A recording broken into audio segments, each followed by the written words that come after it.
자, 안녕하세요. 이번에는 3회 모의고사 실기 준비하겠습니다. 자, 실기부터 출발하고요. 드디어 3회네요. 72번. 자, 충수절제술을 시행한 환자가 수술 후죠. 수술 후 합병증을 예방하는 방법. 합병증 예방 우리 교육은 너무너무 중요하죠. 자꾸 우리 수술 끝나고 나서 여러 가지 이 합병증, 순환기 합병증, 아니면은 뭐 마비성 장폐색, 그리고 호흡기 합병증, 이거 중요하죠. 이거를 예방하기 위해서 교육을 미리 합니다. 수술 끝나고 나서 교육을 하는 게 아니에요. 혹시 이런 호흡기 합병증을 막기 위해서 보통 수술 후에 우리 시행하는 요 합병증 있죠. 이걸 위해서는 여러분들 우리 수술 후에 교육하면은 우리 아직 마취가 안 깨가지고 멍해가지고 이게 제대로 교육이 안 되죠. 그래서 수술 전날 우리 뭐 저녁이라든지 이때 이런 교육을 해야 됩니다. 수술 후 할 교육들을 미리 하는 거예요. 그럼 어떤 것들을 하냐? 우리 충수절제술을 하려면 우리 충수, 맹장에 있는 충수염 조직을 우리가 떼야 되겠죠. 그러면 이 뗄릴 때 우리 선생님들 이 복부를 절개해서 수술하는 거니까 무슨 마취를 해요? 전신 마취를 합니다. 전신 마취는 뇌마취예요. 뇌마취. 그래서 의식을 재우는 거죠. 그러다 보니까 여러분들 다 마취를 하는 거죠. 의식을 재우다 보니까 호흡을 자가 호흡으로 하는 게 아니라 인공호흡으로 해가지고 우리가 수술 중에 호흡을 합니다. 그러다 보면은 수술이 끝났어요. 이 마취 후에는 우선 우리가 꿀꺽꿀꺽 우리 구개반사도 안 했기 때문에 분비물이 굉장히 많고요. 또 인공으로 호흡을 하고 이제 내가 자가호흡으로 들어올 때 갑자기 급격히 폐가 허탈될 수 있습니다. 쪼그라질 수 있어요. 그래서 무기폐를 방지해야 됩니다. 그래서 이 분비물이 많으면은 이 그렁그렁한 분비물이 기도로 내려가가지고 무슨 위험이 있냐면 흡인성 폐렴이라는 합병증이 올 수도 있어요. 또 방금처럼 마취 이후에 무기폐가 올 수도 있습니다. 그러면 무기폐랑 흡인성 폐렴이라는 이 두 가지는 바로 호흡기 합병증이에요. 호흡기 합병증. 대표적으로 무엇이 있다? 흡인성 폐렴. 분비물이 기도로 넘어가서 폐까지 가버려서 폐에 염증이 나는 흡인성 폐렴과 수술 후에 무기폐, 이 두 가지를 막아야 됩니다. 그러면 막으려면은 어떤 교육을 미리 시켜드려야 될까요? 이런 흡인성 폐렴을 막기 위해 기침을 시켜야 됩니다. 껄럭껄럭. 그래서 우리가 배익될 수 있도록 기침을 하고, 무기폐를 막기 위해서 우리가 스스로 하면서 심호흡을 잘 해줘야 돼요. 우리 폐 확장을 위해서 심호흡 잘 올라올 수 있도록 무기폐를 막기 위해서는 심호흡과 기침. 그러면은 호흡기 합병증을 막기 위한 교육은 대표적으로 기침, 또 심호흡이 될 거예요. 그래서 기침을 컬럭컬럭 해주는 거랑 심호흡 해주는 거. 근데 이거를 같이 해볼 수도 있는데요. 심호흡을 우리가 병불기 이런 것도 해도 되지만 이거 두 개 함께 교육하는 방법으로서 우리가 심호흡을 하고 참으세요.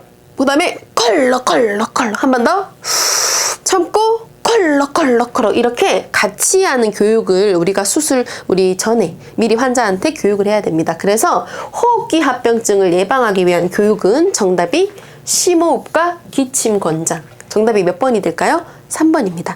이렇게 우리가 수술 후 합병증에는 이런 호흡기 합병증도 있고, 그리고 시험에 순환기 합병증이라고도 잘 나오죠. 순환기 합병증은 일명 혈전이 잘 생깁니다. 수술 끝나고 왜 혈전이 잘 생길까요? 우리 수술이라는 게 침습적으로 칼이 들어가죠. 그러니까 내가 스스로 나를 보호하기 위해서 그 응고인자들이 급격하게 증가해요. 그래서 수술 끝나고 계속 누워만 있으면 어떤 일이 벌어진다? 혈전이 잘 생깁니다. 그렇기 때문에 혈액순환이 잘 돼야 돼요. 그러면 혈액순환이 잘 되게 하기 위해서는 계속 누워만 있으면 안 되고, 어느 정도 그래도 수술 시마다 다르긴 하지만 24시간 이후에는요, 침대에 너무 누워만 있지 말고 혈전 예방을 위해서 뭐 해야 된다? 조기 이상 하라고 해요.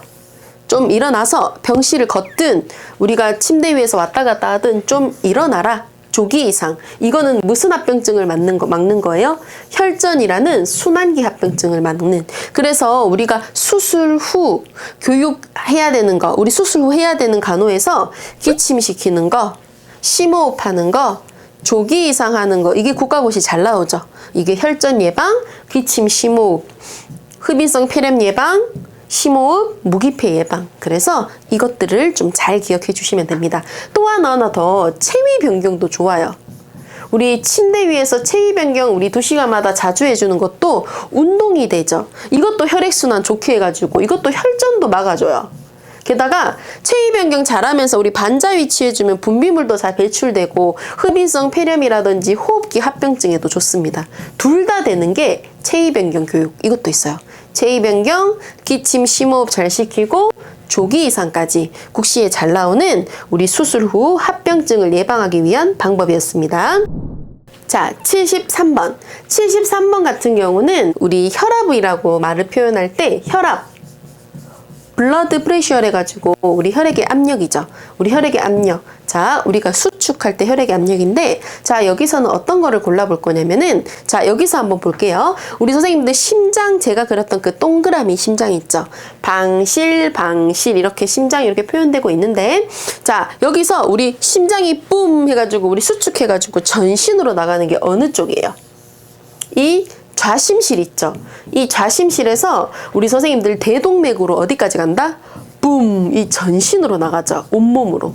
얘가 가장 강하게 나갈 겁니다. 그래서 이 좌심실 벽이 사실은 가장 두꺼워요. 이 4가지 방실 중에서 이 좌심실 벽이 제일 두껍고 여기서 온몸으로 나가려면 최고의 압이 있을 겁니다. 여기가 바로 나갈 때 힘, 가장 심한 힘, 좌심실이 수축해서 대동맥을 통해서 전신으로 나가는 이 압력, 가장 높은 압력이 될 거라서 최고 혈압, 수축기 혈압이라고도 하죠. 가장 높은 압. 그래서 만약에 우리가 이거를 120에 80, 우리 성인의 정상 혈압이죠. 이 정상 혈압을 나타낼 때 이 120이 바로 최고 혈압. 좌심실이 짜서 전신으로 나갈 때 바로 그 120입니다. 여기까지 이해되시겠죠? 그러면 80이라는 이거는요, 이완기 혈압이라고도 하고 최저 혈압이라고도 하죠. 왜냐하면은 이번에는 전신을 돌고요, 다시 돌아와야 됩니다. 어디로 돌아오죠? 이 우심방으로 돌아오죠. 우심방으로 이제 심장이 우심방이 하면서 이완돼 있어요.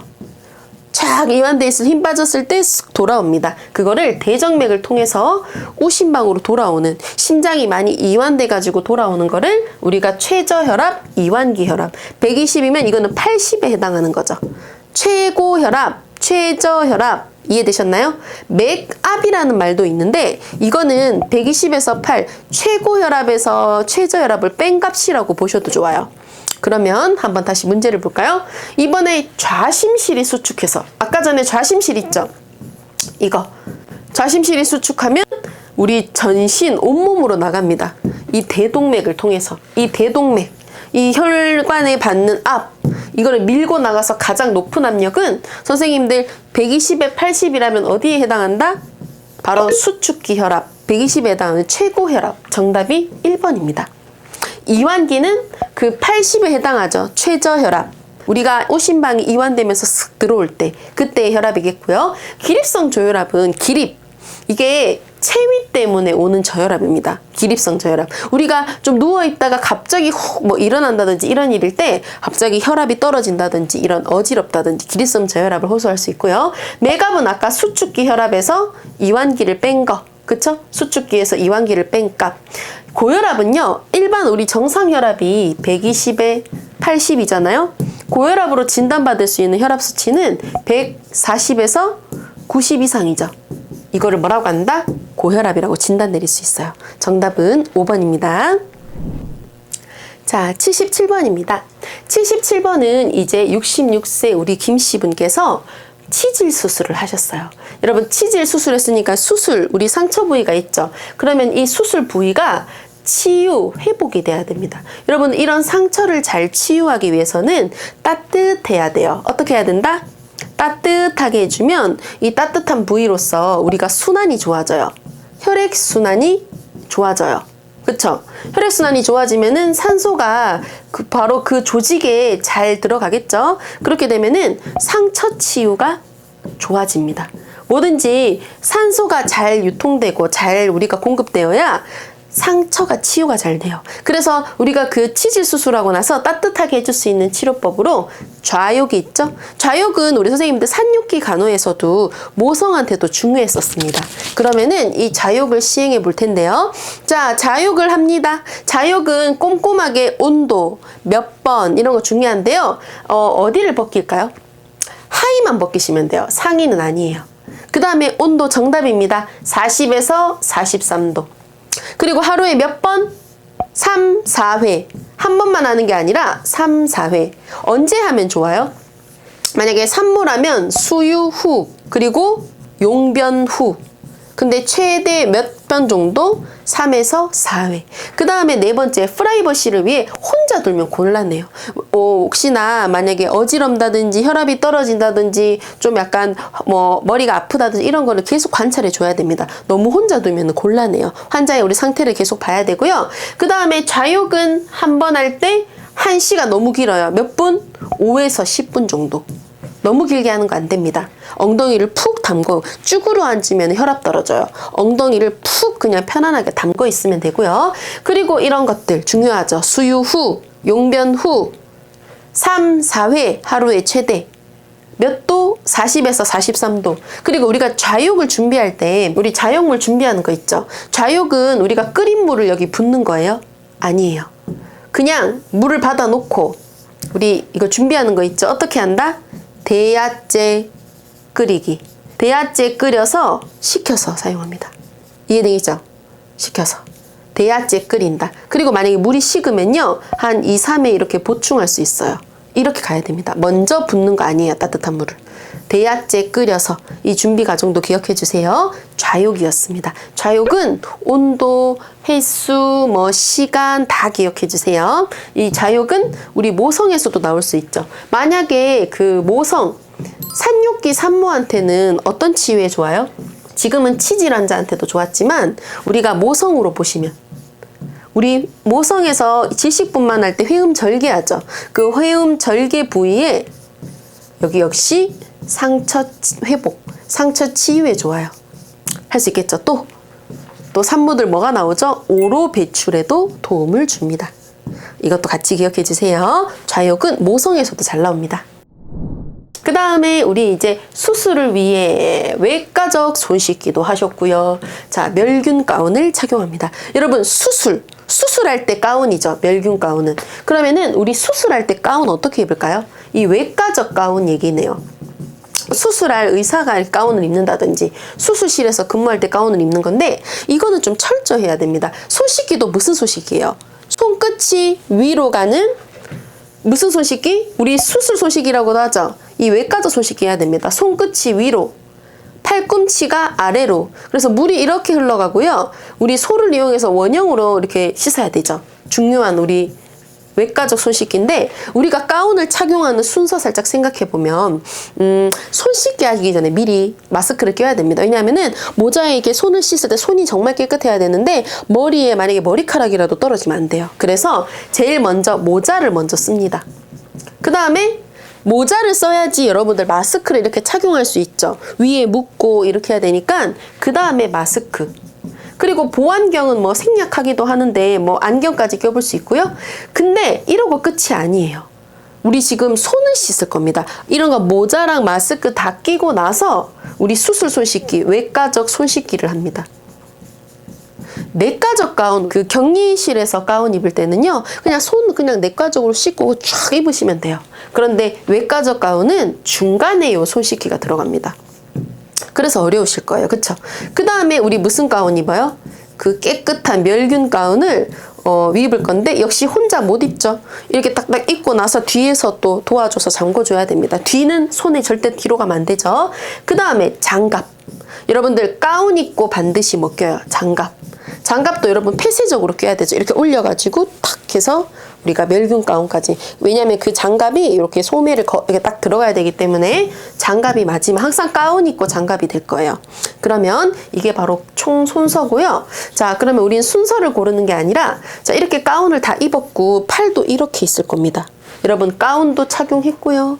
손도 씻어놓고 다 이제 우리 가운도 입고 이렇게 있습니다. 이거 내려가면 끝이에요.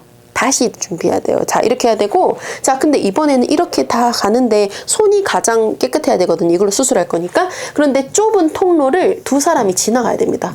그러면 여러분 앞으로 서로 이렇게 지나가면 어떻게 돼요? 손이 부딪히겠어. 그래서 어떻게 지나간다? 등 돌려서 갑니다. 등을 마주보고 할 수 있겠죠. 앞으로 닿으면 절대 끝. 옆으로 왼쪽으로 아니라 등을 마주 보면서, 왜냐하면 등은 이게 이미 그 가운의 등은 오염이거든요. 등끼리는 부딪히더라도 앞에는 절대 하면 안 돼요. 허리 아래로 내려도 안 되죠. 마주보고 안 됩니다. 그래서 우리가 등을 향하고 마주보고 하면 되니까 정답은 등 돌려서 같이 이렇게 지나갈 거예요.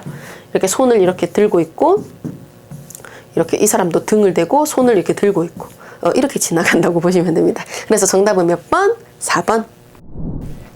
자, 이번에는 우리가 환자를 상태를 확인하고 여러 가지 검사를 하죠. 그러면 검사를 하는데 시험에 한 번씩 금식이 필요한 검사, 금식이 필요 없는 검사, 이거 구분하는 거 나올 수 있어요. 그러면 여기 살짝 표를 보시면 금식 반드시 해야 되는 거, 또 금식 안 해도 되는 거, 이 두 가지로 나뉘는데요.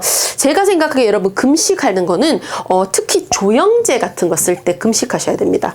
조영제 쓰면은 역하거나 속이 미스껍거나 그럴 수 있기 때문에 속을 비워놓고 금식하는 게 좋아요. 그래서 조영제 이용하는 거는 웬만하면 다 금식한다라고 기억해 주시고, 그리고 내시경 먼저 볼까요? 여러분 위내시경, 대장내시경 금식해요, 안 해요? 반드시 해야 되죠. 왜냐하면 내시경을 집어넣어서 위 벽이라든지 대장 벽이라든지 이런 걸 보고, 우리가 또 이거를 그 내시경으로 보는 것만 하는 게 아니죠. 치료도 하죠. 용종 같은 거 떼내고 출혈 있는 거 지혈하고 이러기 때문에 선생님들 이 내시경 할 때는 당연히 위랑 대장이 잘 보이려면 비워야 됩니다. 그래서 금식하는 거 맞아요. 꽤 오래 비워야 되겠죠. 그래서 한 8시간 이상 금식을 해야 돼요.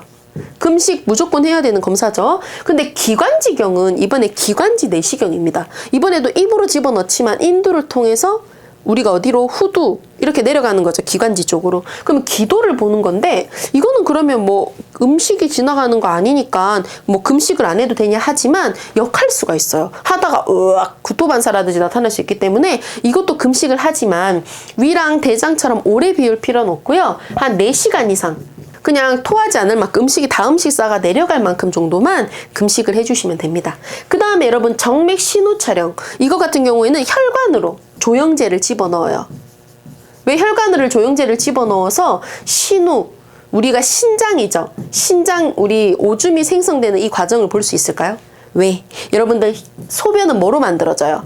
혈액이 걸러져서 소변이 되죠. 그러니까 혈액 속으로 여러분 혈관으로 조영제 집어넣어서 쭉 이렇게 우리가 신장 사구체, 보먼 주머니, 세뇨간 해가지고 신우로 잘 나오는 이거를 쫙 도포를 해서 촬영을 해봅니다. 신우. 그렇기 때문에 혈관으로 조영제가 들어가요. 이것도 당연히 100% 금식이죠. 그 다음에 상부 위장관, 상부 쪽도 있고요. 여러분 상부도 있고 하부 위장관도 역시나 금식해야 됩니다. 여러분 위장관을 본다고 하면 당연히 비워내야지 볼 수 있어요. 그래서 이건 어떻게 조영제를 써요? 바륨이라는 걸 이용하죠. 바륨이라는 조영제인데 여러분 상부라는 거는 입, 식도, 위 이쪽 위쪽이니까 이 바륨을요 삼켜서 할 거고, 하부 같은 경우에는 여러분 대장 쪽이겠죠. 이거는 삼키지 말고 조영제 바륨을 관장액으로 집어넣는 거예요. 정체관장이라고 하죠. 정체관장. 그 조영제 그 바륨을요 여러분들 어디로 집어넣는다? 항문으로 직장으로 집어넣어서 이거 도포해 놓고 1시간 정도, 이거를 여러분들 관장이 비워내는 관장이 아니라 쫙 이렇게 바륨 형광물질을 도포해서 여러분들이 머물러져 있어요. 그럼 우린 촬영하는 거예요. 그럼 잘 보이겠죠. 방사선 촬영으로. 그쵸? 상부 위장관 조영술이라고도 하고 촬영술. 그래서 이것도 조영제를 이용합니다. 바륨이라는. 이것도 금식해야죠. 간 기능 검사. 여러분 간은요 여러분들 소화, 배설 이런 지금 대사에도 관여하기 때문에 이 OTPT라는 간 기능 확실하게 체크하려면 금식하는 게 좋아요. 아니면 간이 일하면서 이게 금식이 안 되면은 정확한 간의 기능이 체크가 안 되고 흔들릴 수 있습니다. 일하게 돼버리는 거예요. 그 다음에 공복시 혈당이니까 당연히 금식하고, 우리 기초 신진대사라고 하죠. 이거 뭐라고 해요? 우리가 말하는 기초대사.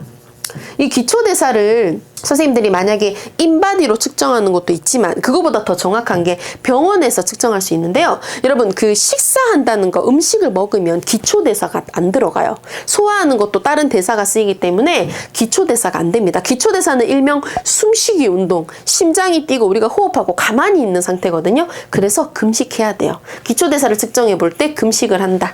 복부 초음파도 보통 금식을 합니다. 복부를 확인하는 것 쪽은. 그래서 이런 쪽은 금식을 하는 거. 그러면 금식 안 해도 되는 검사는요. 여러분들 아까 간 기능 검사처럼 특별한 피 검사 말고는 혈액 검사 금식 안 해도 되죠. 그쵸? 대부분은 금식 안 해도 되고 골밀도 검사 이것도 골다공증 환자분들이 하는데 엑스레이 찍듯이 금방 끝납니다. 그리고 복수천자도 굳이 금식할 필요 없어요. 폐기능 검사, 우리 폐활량 체크 후후 불고 이것도 금식 안 해도 돼요.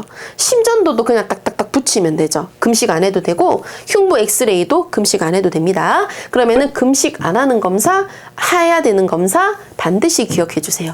조영제 쓰는 거는 웬만하면 금식을 했었습니다. 그러면 다시 우리가 이 검사들 중에 금식 필요 없는 검사. 첫 번째, 복수천자. 정답 몇 번이에요? 1번입니다.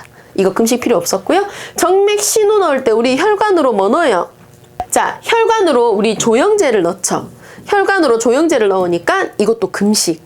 그 다음에 대장 내시경 금식 해야죠. 위내시경, 위 상태를 봐야 되니까 비워야 되고요. 신진대사, 기초대사 이거 측정할 때 금식해야 된다 그랬죠. 음식 먹으면은 우리가 기초대사를 정확하게 측정할 수 없습니다. 그래서 정확한 답은 1번이에요. 이렇게 금식이 필요한 거, 필요하지 않은 거를 이 표를 기준으로 잘 구별을 해주셔야 됩니다. 자, 81번. 자, 이번에는 편마비 환자분께서 MRI를 촬영하러 가셨나봐요. 편마비 환자분께서 스트레처 칼을 끌고 가셨나요? 아니면은 뭐 휠체어를 타고 가셨나요? 검사실에 가셨는데, 자, 우리 이제 병실로 돌아오실 때 우리가 침상입니다. 이게 뭐냐면, 우리 이 환자분이 검사하러 가셨죠. 검사하러 가면은 이거 지금 이 환자는 입원 중이십니다. 그럼 우리가 이렇게 침상을 뭐 교체하거나 바꿔주실 수 있죠. 그러면 입원 중인 환자의 침상 이걸 뭐라고 할까요? 검사하러 이렇게 비어 있거든요. 그러면 이거를 시트 싹 갈아놓고 여러분들 막 이불이랑 담요랑 다 깨끗하게 우리가 교체를 합니다. 교체를 하고 나서 약간 여기 침대 여기 우리 이불 부분을 딱 접어주세요. 열어놓는 거. 이거를 무슨 침상이라고 하냐면 개방 침상이라고 합니다. 완전히 덮지 말고 또 살짝 접어서 우리 이제 교체를 했다. 이거를 입원 중인 환자의 침상입니다. 입원 중인 환자 침상을 뭐라고 한다? 개방 침상. 이거는 입원 중인 환자분이시죠? 그래서 지금 검사하러 가셨을 때 이때 갈아주면 좋아요. 그래서 개방 침상. 빈 침상이라는 거는 여러분들 우리 처음에 신한 침상이에요. 우리 입원을 하기 위해서 입원하러 오는 환자한테 우리가 세팅을 쫙 해놓는 거죠.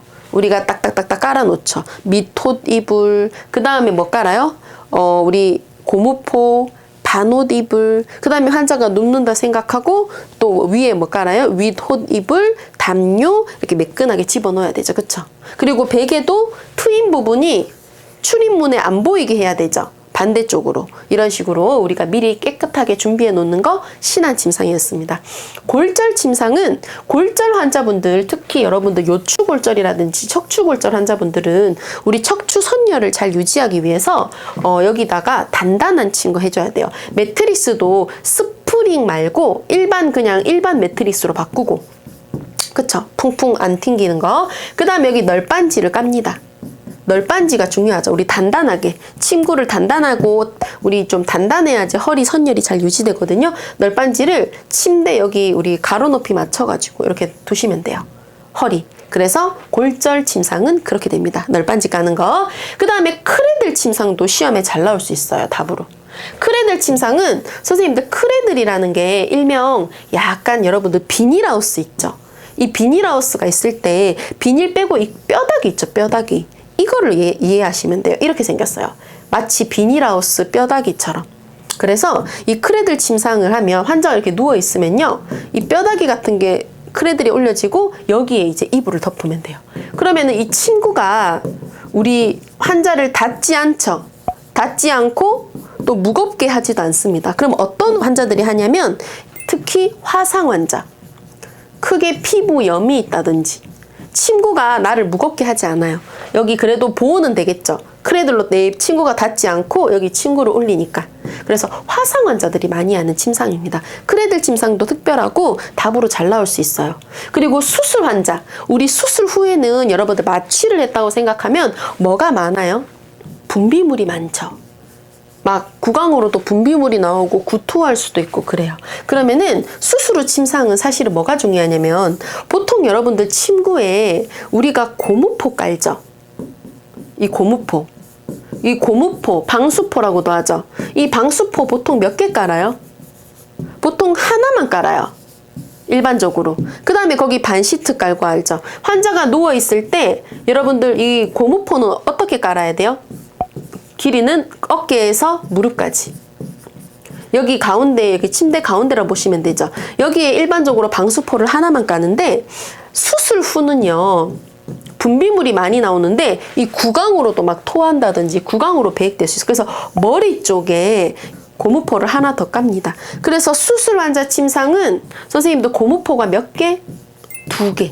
좀 특이하죠. 고무포가 2개라는 거 기억해 주세요. 정답은 3번입니다. 자, 이번에 우리 60세 박 씨는 위암으로 진단받아서 위절제술을 합니다. 수술하네요. 위절제술을 하려면 위를 잘라야 되니까 우리 복부를 절개할 것 같아서 아마 전신 마취는 들어갈 것 같아요. 그쵸? 그럼 이 문제는 어떤 거냐면, 수술 당일 오전이니까 수술 전 간호를 고르는 거예요. 무슨 간호? 수술 전 간호. 수술 전도요, 2가지가 있어요. 수술 전날 저녁 간호가 있고, 방금처럼 수술 당일 오전에, 보통 수술이 오전에 가잖아요. 이 당일에 오전에 직전에 하는 간호랑 전날 저녁에 하는 간호가 있어요. 그럼 우리는 지금 문제가 당일 오전에 하는 거 고릅니다. 그러면은 첫 번째, 금식은 여러분 오전에 하면 안 되죠. 미리 금식을 해야 되기 때문에 전날 저녁에 교육하는 거예요. 몇 시부터? 보통 밤 10시부터 금식을 시작해야 됩니다. 그러니까 전날 저녁에 교육할 거거든요. 이거는 틀렸어요. 오전부터 하면 안 되고 한 밤 몇 시부터? 10시부터 전날에 하셔야 됩니다. 비워내야 되겠죠. 그쵸? 금식 안 하고 수술하다가는 또 마취 들어갔을 때 막 갑자기 막 관략근 같은 건 다 이완되면서 변이 나온다든지 그럴 수도 있어요.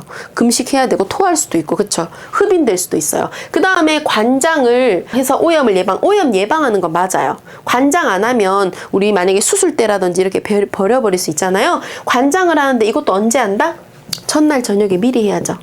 그쵸? 관장을 전날 저녁에 하는 겁니다. 그래서 틀렸어요. 금식하면서 우리가 저녁에 우리 관장하면서 금식하면 되고요. 그 다음에 세 번째, 수술 부위 준비를 위해서 상모를 시행한다. 이 상모도 사실 미리 하는 거죠. 언제 하냐면 전날 저녁에 하는데, 또 상모에서 기억할 게 있어요. 이게 보통 여러분 위절제술이니까 복부 수술을 하잖아요. 보통 여러분 복부에 털이 많은 분도 있겠지만 만약에 털이 없는 사람도 있어요. 그래서 사실은 요즘 추세가 수술에 방해가 안 되면 상모한다, 안 한다? 수술할 때 상모를 권장하진 않아요. 요즘에는. 왜냐하면은 어차피 수술 끝나면은 우리 뭐 하냐면 수술 후에도 예방적으로 항생제를 들어가거든요. 감염이 안 돼도 이 예방적으로 항생제 들어가요. 그럼 어차피 항생제 쓰니까 상모하지 말자는 거예요. 왜냐하면 상모하다가 막 상처 생겨서 오히려 베어버려서 더 균에 감염된 케이스가 많았어요. 방해만 안 되면 상모를 권장하지 않는다. 하지만 우리 선생님들 방해되는 것들이 있죠. 대표적으로 회음부 쪽은 털이 많아요. 회음부 쪽은 털이 많으니까 나중에 뭐 우리 남성분들 전립선 수술 같은 거 있죠. 그럼 회음부 쪽을 수술할 때 이거 절개했을 때 이 많은 회음부 털들이 그 균이 들어가서 감염될 수 있잖아요. 그럴 때는 우리가 상모를 해야 됩니다. 방해될 때. 또 우리 모성에서도 우리 분명히 해야 되죠. 회음 절개술도 이것도 상모해야 되고요. 그리고 머리도 수술할 때 털이 많죠. 이것도 아무래도 상모를 해야 될 수 있어요. 방해가 되지 않으면 상모를 권장하지는 않는다라고 기억해 주시고, 이런 상모 시행하는 여부도요, 전날 저녁에 미리 하는 거예요. 틀렸고요. 그 다음에 의치, 머리핀, 이거는 우리 당일 아침에 상관없다가 아니라 이거는 아침에 여러분도 어떻게 해줘야 돼요? 제거해야 되죠. 머리핀도 다 빼고 머리도 길다면 묶고 정리해서 가고요. 수술복 갈아입고 의치도 수술할 때 빼야 됩니다. 마취할 때 의치 넘어가면 안 돼요. 틀리. 그 다음에 전신 마취 시 유치도뇨가 맞습니다. 여러분, 이 수술이 아무래도 위절제술이 수술 시간이 길 것 같아요. 그래서 만약에 뭐 방광을 비워서 수술해도 되지만 수술 시간이 여러분 소변이라는 게 3, 4시간 되면은 방광에 소변이 차죠. 그러면은 수술이 길어질 때는 여러분들 계속 비워낼 수가 없고 수술 중에 자꾸 방광이 차 있으면 감염이 되거든요. 그래서 유치도뇨가 뭐예요? 소변줄에다가 요 주머니가 달려있는 거죠. 이거를 우리가 삽입하고 갑니다. 근데 이거를요, 그러면 전날 저녁에 미리 하면 안 돼요? 라고 하는데 안 됩니다. 왜 전날 저녁에 미리 하면 안 돼요? 유치도뇨? 유치도뇨는요, 여러분들 어떤 위험이 있어요? 항상 요로 감염 위험이 높아요. 이거 오래 적용하면 안 됩니다. 오래 적용하면 안 되기 때문에 이거 꽂는 거 쉽죠? 금방 끝나요. 그냥 전날 저녁에 하지 말고 유치도뇨를 당일 오전에 꽂으시면 됩니다. 당일 오전에 유치도뇨 꽂고 도뇨 꽂고 수술 가시면 돼요. 할 수 있겠죠? 유치도뇨는 당일 오전.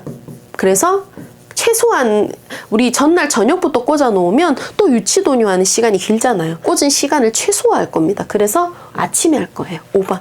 이게 방해되진 않아요. 아침에 하실 수 있어요. 할 수 있겠죠? 유치도뇨는 나중에 수술 끝나고도 빨리 빼야 됩니다. 계속 유지하는 거 아니죠. 빼고 나서도 우리가 6시간 안에 자연 배뇨 확인해야 되죠. 셀프 보이딩이라고 하는데 소변 넣었어요. 소변 넣어서 유치도뇨 빼고 나서 방광 기능 돌아오는지 계속 확인해야 됩니다. 할 수 있겠죠?